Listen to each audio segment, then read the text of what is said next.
Hi guys, welcome to the Tutor. My name is Kirsten Deane and today I will be talking to you about writer's block. So let's start by defining writer's block and discussing what it is. I think the best way to kind of understand writer's block is to literally visualize it, to see this block, kind of like a roadblock in your creativity. You just can't get past it until you work through certain things that are causing your creator's block and your writer's block. So what causes writer's block is multiple things.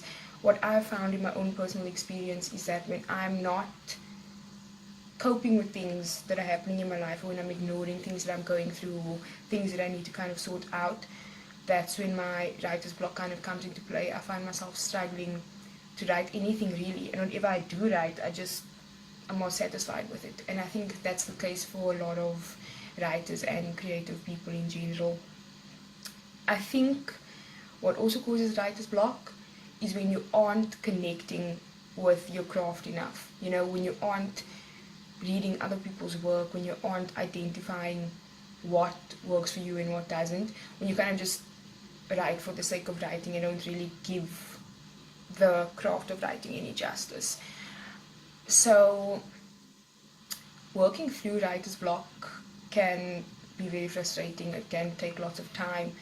But I think the most important thing to do when you do have writer's block is to kind of sit back and think about what's going on in your life at the moment that's kind of causing you to struggle to write and struggle to be creative, because you obviously have something, playing on your mind that, you need to work through.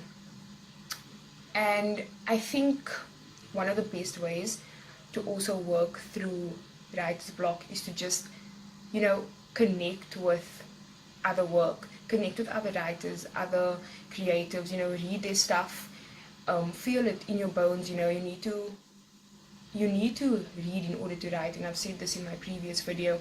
You have to be open to, looking at other creative works.